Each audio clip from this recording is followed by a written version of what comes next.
What's going on, boys? No Guides here. Welcome back to another video. Now in today's video we're going to go over possibly one of the best tactics of all time. I'm being dead serious. It's the 5-1-2-2. Now just to give you a bit of an example, if you're an avid viewer, I did upload a video on this on my channel with the beta. I was able to record it, of course, massive thanks to EA for early access, but I play this formation quite a lot, and the reason why this formation is so tanky is because this position right here. Okay, normally in other 5-back formations you don't have a CDM, but this one you do, and it changes the game completely, because the only negative with this formation was there was too much of a gap between your center mids. This was the best formation FIFA 19. This was the meta when I said 19, but no one used it. It was because of the L1 triangle meta, I mean the L meta, but this 5-1-2-2, it changes everything, because now you've got a CM that sits deep and you have two strikers. Okay, so I'm going to walk you through the tactics and instructions. You're probably going to be a bit sport for choice here, and I'm going to go through two, because there's probably going to be at least one pro player that's watching this that might want to try this out in their first event. So the defense style, I left it on balance. I would recommend for every single player here to use it on balance. Okay, honestly, just don't go anything else. The width, we put this down to 35. There's a couple of reasons for this. As the game goes on, this video would last until that time. People are going to be playing much more narrower. Right now, people are a bit more wider just because of how the game is, and people don't really know what they're doing. But naturally, defenses are going to go wider. So I'm preparing for that now. The depth, you could put this at 55. You can afford to go a bit higher because you have that CDM.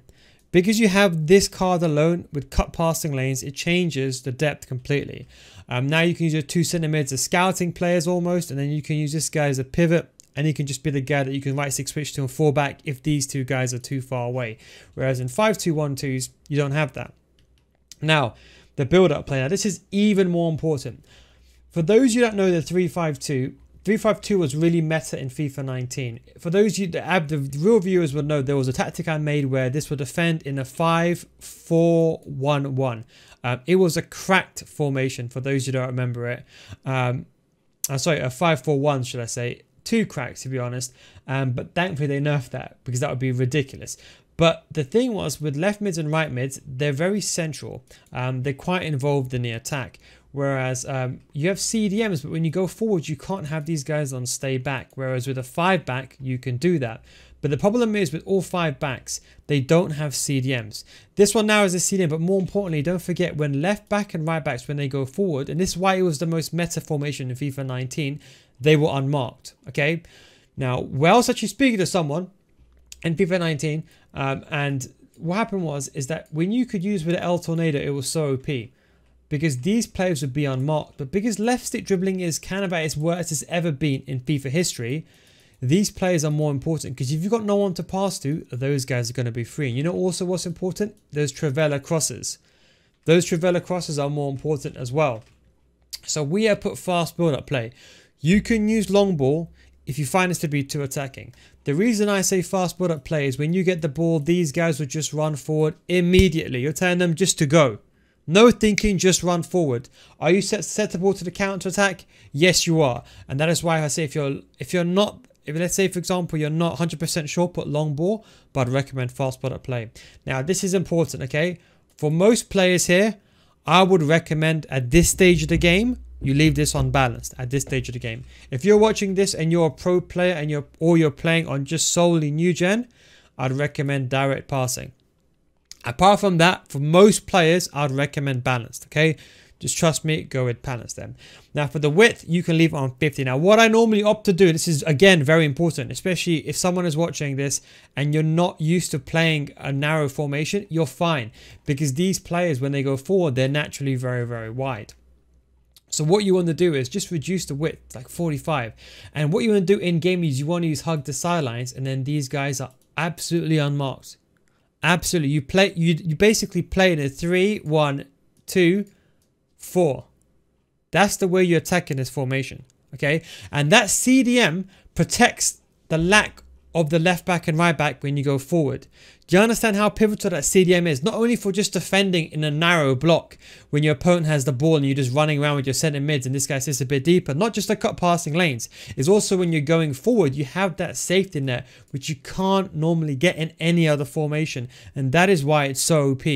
To be honest, it should be nerfed. Honestly, it should be nerfed, this formation. In my opinion, they should change the way it does work. Players in the box, we got this on 7. Because when you get the ball to your left back and right back when they're unmarked, you want these guys running inside, and then you have the 2 strikers as well. So it's going to be an absolute shambles. Even if someone did play narrow, it doesn't matter because you got these guys that are wide. If someone plays wider, you're laughing because then you got the narrow. I like to call it the 4-1-2-1-2. Think of it like a 4-1-2-1-2 without that cam. That's the way I look at it. 4-1-2-1-2 without a cam with a cracked left back and right back. Okay. Corners and free kicks, I put them on 1. Now we're going to go over to the instructions. Probably the most important part now. This is for my testing that I have done. And this is what I'd recommend. Get in behind and come back in defense for both of these players. Now, come back in defense does nothing. Okay, it's important to note this. They've nerfed it since FIFA 20. These guys are not going to come back in defense left mids and right mids like the old school days. It just means they'll just come back a little bit more. That is it.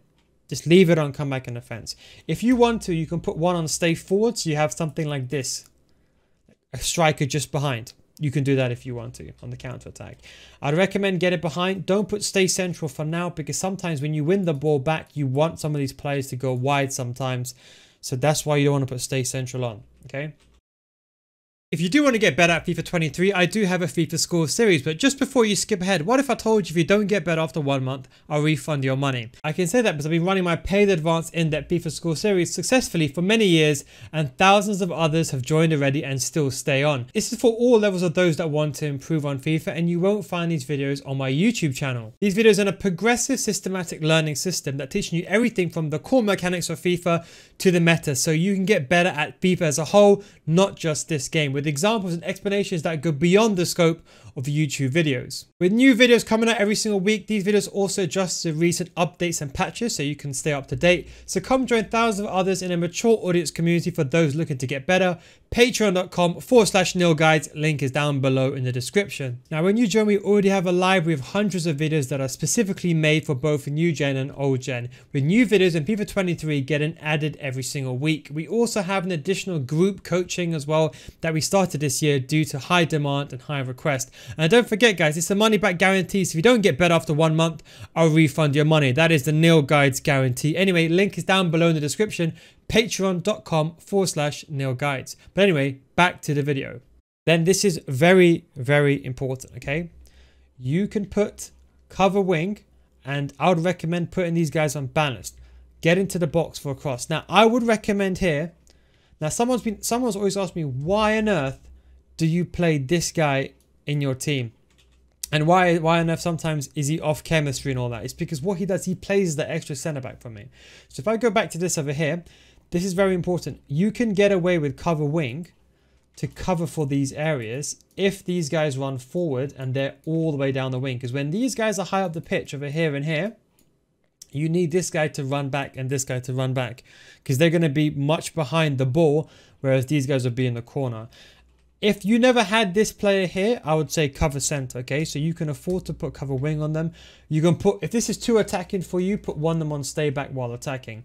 I would leave them both unbalanced. The key is here, high work rates, you're laughing. That is what you should be aiming to get. Otherwise, high, medium is fine. Try not to go for high, low.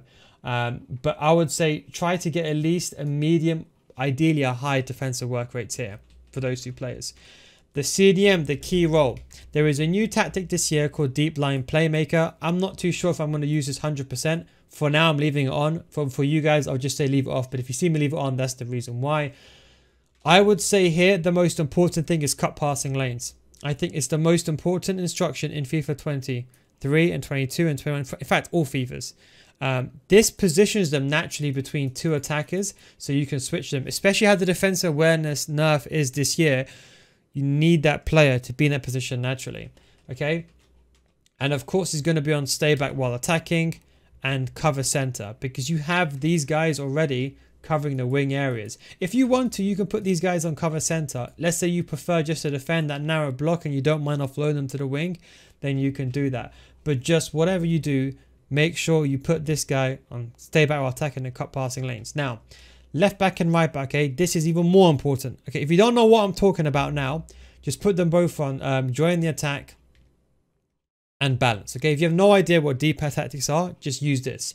If you know what D-pad tactics are, you put this on stay back while attacking, conservative for stamina, and overlap. Okay, this is very important. Now listen to this it's important you understand this carefully, because this will depend on if you will be cracked at this formation or you'd be just above average. Okay, you want to use attacking fullbacks variably. If a pro masters this, it's all over, because there's something that you need to understand, is that in 3-5-2 you can't control these players. In a 3-5-2, these players they go forward and come back as the game decides. If you win the ball back, they go forward. If you lose the ball, they go back and defend. But what you can do with the 5-2-1-2 is you can say midway through the game, I want to send you guys forward. You can activate a deep tactics attacking fullbacks, and they go forward on the fly like a light switch. You go forward instantly. No formation does that, but it also drags away their left mid and right mid. Very important for the pro scene. It depends what formation the opponent is playing. They're playing like a 4-2-3-1 or a 4-4-2, but it drags those players away and come back in defense, and it creates more space for you in the middle. Okay. Overlap is more important because you want them to stay as wide as possible, and that is why you use hug the sidelines as well. When you go into a game, you activate hug the sidelines straight away, and then you're fine.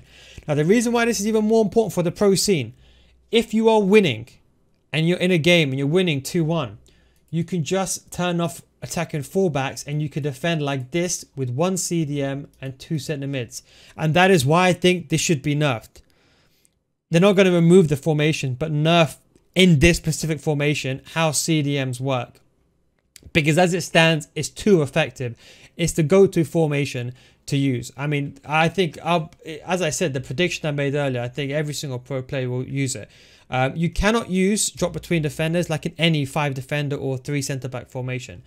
For the centre back, leave them all on stay back. What you can over here is don't touch this, but you can put these guys on overlap. When you're attacking, they just go a bit wider.